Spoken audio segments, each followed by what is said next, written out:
Pronto, agora estamos gravando, minha gente. Então agora você pode falar sobre a liberdade, o paradoxo da liberdade, Verde Monteiro. Já vou começar dizendo que esse é um assunto vasto, com várias nuances e que a gente pode... programas, né? Dá para fazer 2 programas aqui, fica aí a sugestão.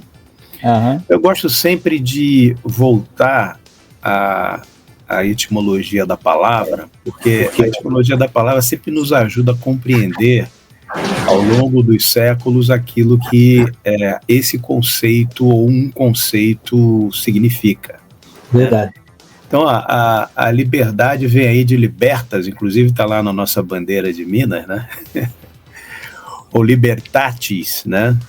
E deriva de uma palavra simples chamada liber, que significa livre. No contexto romano, sempre bom a gente voltar atrás às civilizações, né? O termo libertas referia-se à condição de um cidadão livre, mas em oposição a escravo. Vocês sabem que as cidades romanas, elas tinham grandes contingentes de escravos. Por exemplo, estima-se, por exemplo, que a cidade de Corinto, por exemplo, era uma cidade que tinha pelo menos 2/3, 75% de escravos. Era uma cidade, na sua segunda fase, porque na primeira ela foi destruída por um terremoto, ela abrigava muitos aposentados romanos, soldados, né? E abastados. Então, membros da alta cúpula do exército, e a turma ia se aposentar e ia morar em Corinto. E precisava de serviço. Então você vê que o conceito estava ali, 75% daquela população era escrava. Mas veja bem, carrega também, além dessa questão de ser livre ou não, ser escravo ou não, ela carrega um sentido de autonomia e também independência. Então, esse conceito de liberdade no latim era associado não apenas à questão da servidão, mas também aí vem a importância, né? A capacidade de agir conforme a própria vontade, porém, dentro de leis e normas da sociedade. Então, ampliando aqui, guardando esse conceito e ampliando um pouco essa questão, expandindo, essa palavra liber, que tem origem indo-europeia, ela está relacionada também a pertencer, olha só, a um povo, ou ser membro de uma comunidade. Então aqui tem algumas implicações, né? Implica na ideia de que alguém não é subjugado, mantém sua individualidade, mas por quê? Porque ele não pertence a outro indivíduo. Isso vai refletir um conceito interessante que a gente pode explorar aqui, tem a ver com a sua pergunta, né? É o conceito de liberdade histórico ligado ao pertencimento e à autodeterminação dentro de uma sociedade. Então, olhando todas essas coisas, né, pensando na primeira parte, eu não sou escravo, sou livre, faço o que eu quero. No entanto, pertenço a uma comunidade e ajo, né, livre, portanto, do ponto de vista individual, mas dentro de uma coletividade, pensando em construir com essa minha liberdade individual aquilo que é a liberdade coletiva, né? E contribuindo para o desenvolvimento dessa sociedade, né? Isso dá um sentimento, e ao longo dos séculos, né, um sentimento de pertencimento a algumas sociedades muito, muito forte.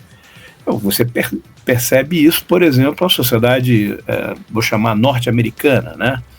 Os caras têm um profundo sentimento de liberdade, uma grande adoração, vou chamar assim, pelos símbolos nacionais, não só a bandeira, mas também ao hino, que é cantado, por exemplo, em vários contextos, inclusive contextos esportivos. Essa ideia da liberdade, como eles participaram de um processo de libertação, aqui falando do papel crucial nas 2 guerras que a gente viveu, né? E como isso é valorizado. Então, ao longo dos séculos, e aí a gente pode falar da Grécia, a gente pode falar do Império Romano para cá, essa ideia de pertencimento dentro de uma sociedade, vivendo o individual para o bem da polis, como diz Aristóteles aqui, falando para o pessoal de filosofia lá do Rio Grande do Sul, né? Para o bem da polis, como é que eu vivo isso, tá, contribuindo para o desenvolvimento da sociedade. Então há um paradoxo aqui, né, hoje, como você mesmo colocou. Como é que eu posso contribuir para a sociedade vivendo uma liberdade individual? E aí, isso gera vários conflitos, né, Jancy? E tem gerado vários conflitos. Por quê? Eu, nesse meu sentimento de pertencimento, preciso respeitar também o pertencimento do outro, a autodeterminação do outro, do ponto de vista da convivência dessa sociedade. Isso é um ponto de fricção, é o que a gente chama de tensão, né? Há uma tensão nisso, né?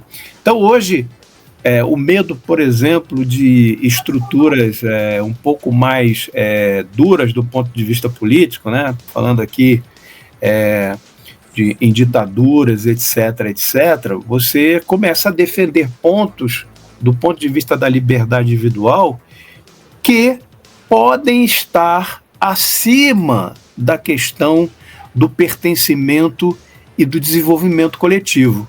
Isso gera um problemaço. Então, assim, as pessoas acham hoje que tem direito de mentir, criar, por exemplo, fake news sobre qualquer assunto, bota lá que o Jansen morreu. E com as mais diversas boas intenções, né? Diz que não, porque ele se esconde. E, por favor, ouvintes, me entendam isso, né? Entendam isso, por favor. Eu não estou fazendo uma crítica direta, mas, na verdade, a pessoa se esconde atrás daquela ideia de que a liberdade de expressão tem que estar acima de tudo. Isso é um conceito muito verdadeiro, porém, quero lembrar que a definição de liberdade está relacionada a essa questão de como é que, historicamente, como é que você pertence a uma comunidade, como é que você contribui para que ela cresça. Ter liberdade de expressão é um direito e assim, a gente tem que pensar que isso daí a gente não pode perder nunca. Agora, eu preciso pensar que isso deve contribuir para o desenvolvimento da sociedade e não puxar as rédeas dela, né? Então, a liberdade tem essa questão. Pois talvez a gente fosse mais feliz se entendesse nessa questão a liberdade muito mais dentro de um conceito de autonomia do que de liberdade propriamente dito. Eu estou falando de autonomia no sentido de que eu sou autônomo para ir e vir, sou autônomo para realizar o que preciso, sempre utilizando dessa autonomia dentro do regramento que se me estabelece pelo pertencimento que tenho social. Então ninguém precisa me dizer o que fazer, ninguém precisa me ordenar a andar, eu posso andar, eu posso caminhar, eu posso pensar de forma autônoma, eu não posso transgredir. Porque aí já não seria mais nem conceito de liberdade, mas seria o conceito de libertinar-se, né? De ir para além dos limites, transgredir os limites do regramento que é estabelecido pela sociedade a que eu pertenço. Então acho que a autonomia seria melhor definido nesse aspecto, em que eu posso ir, posso vir, mas tenho que obedecer mínimos regramentos sociais da sociedade a que eu pertenço. Você vê, a tua defesa é correta.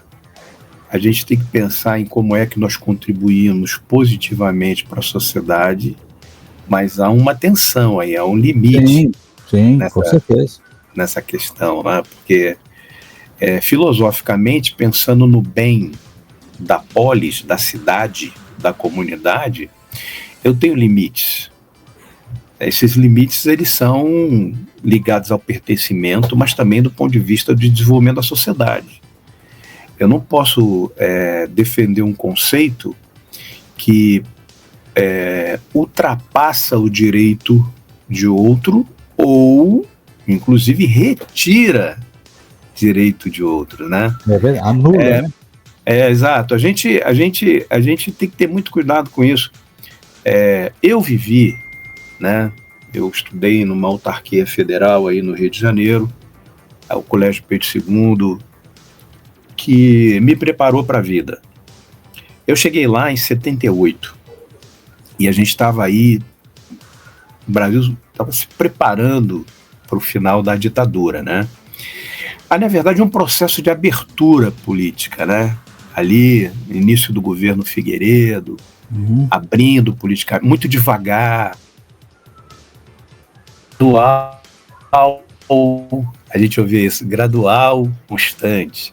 Né? A anistia ampla. Agora é interessante, porque eu estudei numa autarquia federal, isso, e o que acontecia com a gente, Jansen? Eram uns garotos de 15, 14 anos, né? E aí tinha um bedel que tomava conta da nossa turma. E era um bedel para cada turma. Você também... É dessa época ou você só viu no Google aí? Eu fui do CCE, né, rapaz? Eu era entendi.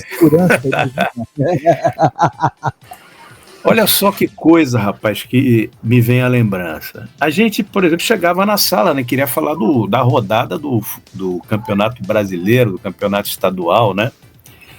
Numa época que o pessoal se reunia para falar isso. Hoje está muito triste o nosso futebol.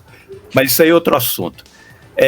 Aí a gente sentava ali, havia um grupinho que se juntava ali, aí daqui a pouco via o nosso bedel, o Edson, usava sempre um óculos escuro, e falava assim, circulando, gente, circulando, muita aglomeração aqui, mais de 2 é multidão, circulando. Ou seja, a gente não podia juntar para conversar, né? O impacto disso para mim, na época, foi assim, avassalador. Para mim, a gente estava falando sobre futebol, não tinha o menor sentido, né? Mas era o que se vivia numa determinada época obscura aqui no Brasil, né? E esse cerceamento, ele é interessante porque da gente observar, porque quando você se junta para pensar, é a mesma coisa. É o que a gente está fazendo aqui. Nós estamos nos juntando aqui, os ouvintes, para pensar em alguma coisa que seja positiva, para a gente sair daqui com uma visão um pouco mais positiva sobre a questão da liberdade, né? Então, assim, em várias épocas, em várias situações, inclusive nos dias de hoje, a gente vive um pouco esse cerceamento. E isso é muito ruim. A gente deve defender esse valor chamado liberdade, de todas as formas. Agora, para defendê-lo, a gente tem que ter a exata consciência do que ela representa para nós e para a sociedade. E não simplesmente colocar como bandeira, né? Recentemente, eu vou olhar aí 4 anos atrás, né? Havia um bordão de alguns políticos que era engraçado, né? O cara sacou uma frase lá na Bíblia que é assim: conhecereis a verdade e a verdade vos libertará, né? E aí era uma coisa, a gente falava como mantra, assim, parecia um mistério, né, Jansen? Numa reunião política, o pessoal, aí daqui a pouco alguém vira, não, você vai conhecer a verdade vai te libertar. Virou um Hadouken do Harry Potter, né? Exatamente. Eu não creio que as pessoas que repetiam isso tinham exatamente a compreensão do que, no contexto, essa frase representava, né? E aqui, lembrando um pouco esse contexto, que é muito importante, Jesus estava ali no seu combate com os fariseus e doutores da lei. Eles achavam que eram filhos de Abraão, descendentes de Abraão, e eram alguma coisa. Defendiam a sua religiosidade, né? Defendiam aquilo que estava ali. E eles presos ali, achando que só porque eram filhos de Abraão poderiam ser melhores que os outros. É nesse contexto que ele lança a frase: ó, vocês vão conhecer a verdade e a verdade vai libertar vocês. Bem, é a mesma coisa que acontece hoje. Tem muita gente presa em conceitos, presa em religiosidade, presos no discurso de liberdade acima de todas as coisas, mas não conhece seus limites e para que a liberdade realmente existe. Não vive, ou tenta viver, vamos melhorar aqui, um conceito de liberdade individual distorcido, que passa por cima das pessoas, quando o conceito de liberdade, defendido inclusive por Aristóteles, alô, gente aí do sul, da filosofia, Ética para Nicômaco, é um conceito de bem para a cidade, um conceito de bem para a comunidade. Então, isso implica várias coisas no nossos dias de hoje, né? Fake news. Eu tenho o direito de me expressar da forma que eu quiser. Ok. Eu sou um terraplanista. Ok. Tudo bem. Desde que você não pegue um foguete, resolva construí-lo, né?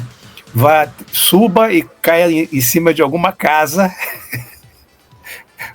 e destrua a vida de alguém. Ok, você pode defender a sua ideia sem problema nenhum, desde que você não prejudique outras pessoas. Ou comece a chamar de infiel aquele que não acredita no terraplanismo, né? Exato. Então você avança sobre terrenos, e aqui, ó, o lado religioso, o lado filosófico, lado político, muito em voga hoje, né? Essa questão da liberdade, né? Acordei hoje com a notícia que o presidente americano resolveu ocupar Gaza. Assim, a gente fica olhando essas coisas e fala assim, mas qual é o objetivo, né? Não, e aí nós vamos tirar a população palestina de lá, vamos espalhar para o lado e nós vamos, né, reconstruir. É um conceito que vai contra a ideia da liberdade individual. Eu não quero autonomia.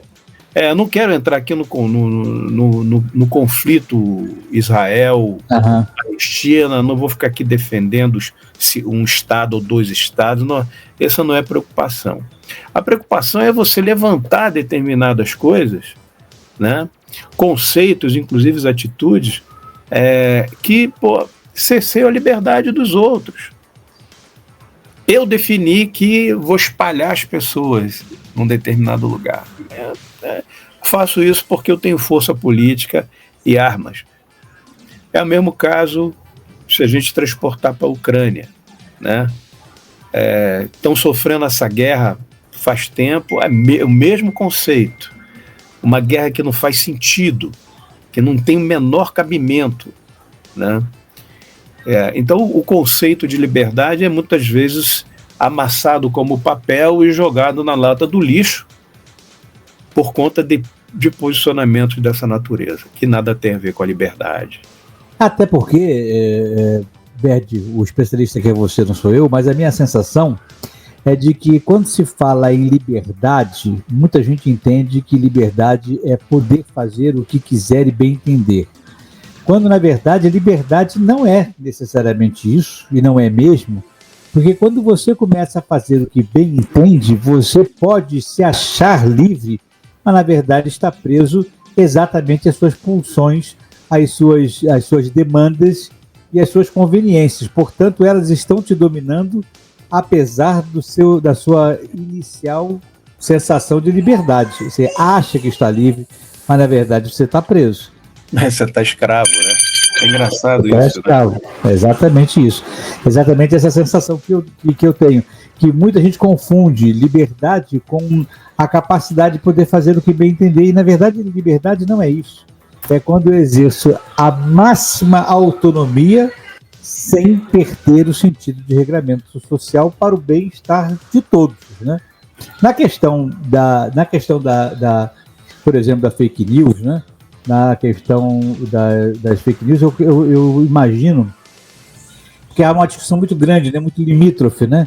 Eu tenho liberdade de expressão, você tem liberdade de expressão e precisa ter liberdade de expressão. O que você precisa ter é juízo, junto com a liberdade de expressão, porque liberdade de expressão sem juízo é dano coletivo e social também.